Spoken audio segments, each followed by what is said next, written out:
Bonsoir à tous. Vous le savez, le suspense est enfin levé qui tenait en haleine les médias du monde entier et puis un grand nombre de fidèles, bien sûr.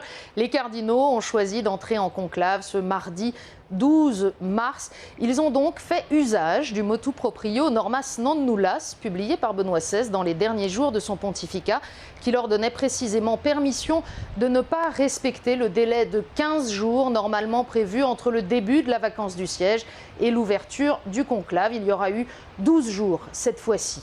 Alors, les cardinaux ont travaillé aujourd'hui, 7e et 8e congrégation générale. Il a été question de la place des femmes en ce 8 mars, mais également de la culture, de la bioéthique, du dialogue interreligieux. Et toujours au centre des préoccupations des cardinaux, cette question de savoir comment annoncer au monde d'aujourd'hui la bonne nouvelle de l'Évangile, comment lui faire connaître l'amour et la miséricorde du Christ. Et puis encore, dans les conversations, dans les interventions des cardinaux, cette question de la collégialité du gouvernement de l'Église, des relations entre les dicastères ici à Rome, la curie romaine et puis les églises particulières.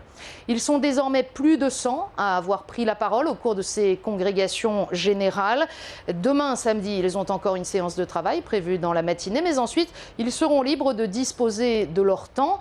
Plusieurs d'entre eux pourront ainsi ce dimanche célébrer la messe dans les paroisses romaines dont ils sont titulaires. Ce sera le cas par exemple pour le cardinal Philippe Barbarin à la Trinité des Monts ou pour le cardinal André XXIII à Saint-Louis des Français.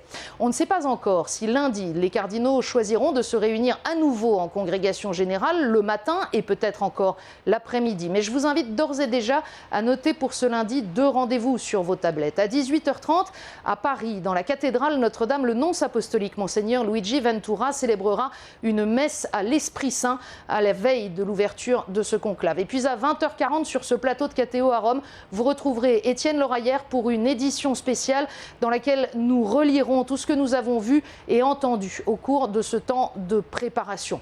Bien sûr, le lendemain mardi, les rendez-vous de l'entrée en conclave seront à suivre également en direct sur notre antenne. Vous le savez, le matin, il y aura cette messe Pro Eligendo Pontifice célébrée par les cardinaux dans la basilique Saint-Pierre.